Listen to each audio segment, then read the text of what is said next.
Quels sont tes artistes qui t'inspirent? Les artistes qui m'inspirent, j'en ai beaucoup, hein. Je vais avoir des artistes urbains, tu vois, dans le rap, dans la musique, comme du Oxmo Puccino, du IAM. C'est des artistes plutôt old school. Et puis NTM, enfin c'est un peu avec ça que j'ai été bercé.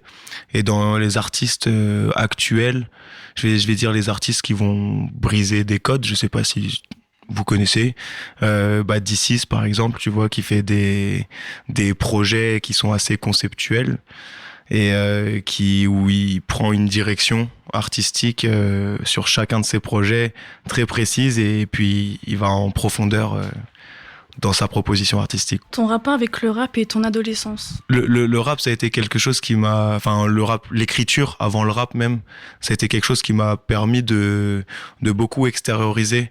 Et j'invite vraiment les jeunes et même les nouveaux adultes, tu vois, à vraiment essayer d'exprimer le plus possible ce qu'ils ont à l'intérieur d'eux pour essayer de se découvrir, de se rencontrer et pouvoir ensuite devenir qui ils ont envie vraiment d'être en se connaissant intérieurement. Donc moi, le rap, il a eu cette utilité en fait, et l'écriture a eu cette utilité. Et puis je vois aussi le rap comme un sport. Ça c'est en ce qui me concerne. Après le rap, il m'a aussi ça a été aussi un point d'appui parce que j'écoute aussi du coup du rap. Ça a été un des points d'appui en fait. Il y a des artistes qui m'ont parlé pendant l'adolescence.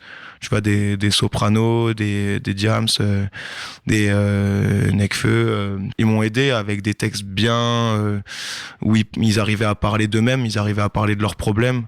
Et du coup, je pouvais m'y identifier et m'appuyer sur ça. Pourquoi le rap et pas un autre style? Parce que je pense que c'est là où j'ai une petite un petit truc en plus. Mais en vrai, moi je vois l'art comme un moyen de s'exprimer. Si j'avais été bon en danse, si j'avais été bon en peinture, si j'avais été bon ailleurs, ça aurait pu être ça. Mais du coup, je prends le rap, c'est le support qui me permet d'exprimer ce que j'ai à l'intérieur de moi. C'est pourquoi le rap, parce que je pense que c'est là où il y a quelque chose qui me parle en fait, il y a quelque chose qui est assez inné dans mon élocution, dans la manière dont les mots vont s'emboîter, dont je vais réussir à faire des rimes. Et je trouve que il faut de la technique, beaucoup de rigueur, il faut un peu de sens quand même de la musique, et il faut du rythme. Donc voilà pourquoi le rap quoi. Et il faut de la revendication aussi. C'est quoi le type de journée d'un rappeur? Oh, on fait pas grand chose, nous on est un peu des feignasses, tu vois. Mais c'est un rythme qui est décalé parce que tu peux aller travailler pendant la nuit en studio, donc te coucher à 6h, 7h du matin. Par exemple, là, tu vois, je vais avoir un concert aujourd'hui, le lendemain on prend le train, on n'est pas chez nous, donc c'est un rythme quand même assez différent, je pense, qu'une vie de bureau ou qu'un étudiant. Justement, il y a pas vraiment de journée qui se ressemble non plus. Tu rencontres toujours plein de nouvelles personnes, faut que tu sois actif. Donc qu'est-ce qui se passe généralement dans une journée d'un rappeur? C'est déjà réviser un peu ses gammes, écrire quelques phrases, écrire ses rêves qu'on a fait la nuit pour garder aussi l'habitude de l'écriture. Mettre un peu de musique, écouter beaucoup de choses. Je pense aller beaucoup au cinéma, essayer de lire pour ne pas perdre non plus l'inspiration, parce que parfois l'inspiration elle est interne et parfois elle est extérieure. Donc essayer de s'approprier l'art qui a déjà été créé par autrui. J'essaie de faire plein de choses. Alors, tu peux vite te retrouver dans quelque chose un petit peu si tu mets pas des coups de fouet. Tu peux aussi très vite ne rien faire, hein, et attendre que le temps passe, hein. Mais c'est pas l'objectif. Est-ce que tu as déjà voyagé à l'étranger? Je suis parti pendant presque un an en Chine. Et après, j'ai pas mal voyagé sur des périodes plus courtes, mais vraiment, j'ai fait un an en Asie et c'était incroyable, quoi. Je crois que c'était l'année où je me suis le plus découvert parce que j'étais loin de mes repères.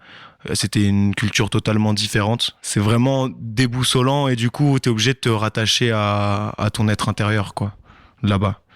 Et c'est comme ça que j'ai vécu le voyage. C'était une découverte de moi en même temps qu'une découverte de la culture locale. Quel genre d'élève étais-tu? Moyen plus, quoi. Genre j'ai eu bac assez bien, tu vois. Et Non, mais en fait, j'ai jamais vraiment trop compris le système éducatif. C'est ce pourquoi moi je m'en suis un peu détaché. J'ai eu un peu de mal avec apprendre des choses par cœur. Je suis quelqu'un d'assez émotionnel et du coup, tout ce qui est de la raison et du cerveau, ça me parle moins que le ressenti. Du coup, c'est vrai que j'arrivais comme j'ai un cerveau qui est pas trop mal fait, donc j'arrivais à répondre aux questions des professeurs, des exigences que le système impose. Mais en vrai, je me retrouve plus dans le côté intuitif et émotionnel dans la vie. La situation la plus gênante que tu aies vécue. J'en ai vécu beaucoup, hein. Je me suis déjà fait humilier par ma prof d'anglais quand j'étais en seconde. Et non, c'était une prof un peu horrible qui m'a un peu traumatisé de l'anglais, que j'ai dû retravailler plus tard pour pouvoir l'apprécier. Et je sais pas, elle m'avait humilié devant toute la classe parce qu'il y avait une réunion parents-prof, elle mettait des sales notes à tout le monde. Et mon père, à la réunion parents-prof, il lui avait dit qu'il comprenait pas pourquoi j'avais ces notes-là alors que je travaillais, et j'essayais d'être bon. Elle a rien dit et devant tout le monde, elle a dit votre père est un con et les chiens ne font pas des chats.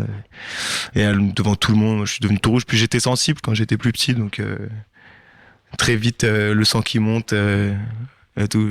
Après, du coup, ça s'est transformé en colère. As-tu des hobbies en dehors du rap? J'adore le sport. Je suis foot sport. Donc j'ai fait du rugby pendant très longtemps. Donc j'adore encore regarder les matchs, aller jouer avec des potes, au foot aussi, tu vois. Je pense que c'est super important et plus tu grandis, moins t'as le temps en fait de faire autre chose que le métier que t'es en train d'essayer de faire. Donc j'invite aussi tout le monde le plus possible à rester dans ses passions, quoi. Mais après, moi j'ai de la chance parce que j'ai fait d'une de mes passions mon activité principale, tu vois, avec la musique. Qu'est-ce que tu voulais faire quand tu étais petit? Je voulais faire du rugby. Je voulais devenir rugbyman professionnel.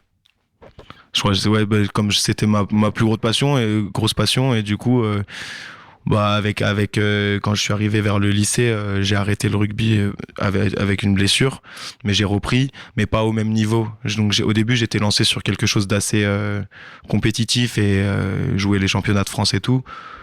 Ma blessure a fait que j'ai un peu perdu espoir dans ce rêve-là, et puis j'ai repris le rugby juste pour le plaisir. Donc j'ai fait autre chose, mais je retrouve un peu cette adrénaline, ce sport dans la musique et du coup dans le rap, dans la performance sur scène, un peu partout, quoi. Ton plat qui te fait retourner en enfance? Ça faisait longtemps qu'on m'a pas posé cette question. C'est une psychanalyse ici, hein. Non, mais elles sont bien tes questions, c'est cool, vous avez bien travaillé. Non, franchement, je pourrais pas dire des carottes râpées. Je crois que j'en mangeais, mais c'est quelque chose qui m'a. Enfin, maintenant, je peux quasiment plus en manger, quoi. J'en ai trop mangé. C'est mes grands-parents, ils me faisaient manger ça tout le temps. Donc oui, c'est clair, avec une sauce bien acidulée, les carottes râpées. Ouais. Le lait avant ou après les céréales? Moi, je mets le lait après. Peut-être que c'est un sacrilège, je sais pas. Bain ou douche? Douche, j'ai pas de baignoire. Et pour finir, ton objet fétiche? Des pierres, ouais, qu'on m'a offert. Merci à toi d'avoir répondu à mes questions. Ça fait plaisir. En tout cas, t'as bien travaillé, c'est cool et j'étais content. Elles sont riches. Merci beaucoup.